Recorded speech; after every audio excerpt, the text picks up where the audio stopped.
A number of my constituents have been calling for a non-confidence vote in this House for a long time. Of course, every time that we vote against this government's fiscal plan, we are voting non-confidence, but this is the first time when we've explicitly stated that it's time for Canadians to have a choice. It's time for Canadians to be able to have their voice heard on whether or not they believe that their costs should continue to be increased by this costly coalition government. And we know that that's exactly what is going to happen on April the 1st. The carbon tax is scheduled to go up by 23%, and that will mean higher costs right across the board, because we know that the carbon tax is actually a tax on everything. It impacts dozens of different fuels, and it certainly has an impact at the pumps, where Canadians who need to drive to get to work, to get to school,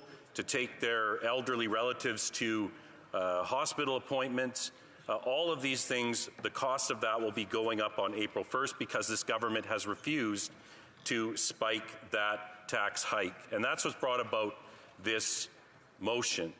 Earlier this week, we gave this government an opportunity to spike that April 1st 23% tax hike, because we are out there listening to our constituents, and we know how difficult it is for them to make ends meet right now.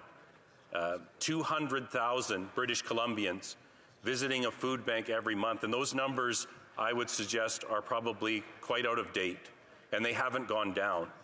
We know that there's 1 million more Canadians visiting the food banks every month. Now 2 million Canadians visiting the food bank every month in Canada. And the government either doesn't realize or does not care that by raising the cost of the carbon tax by 23%, they're raising the cost of groceries.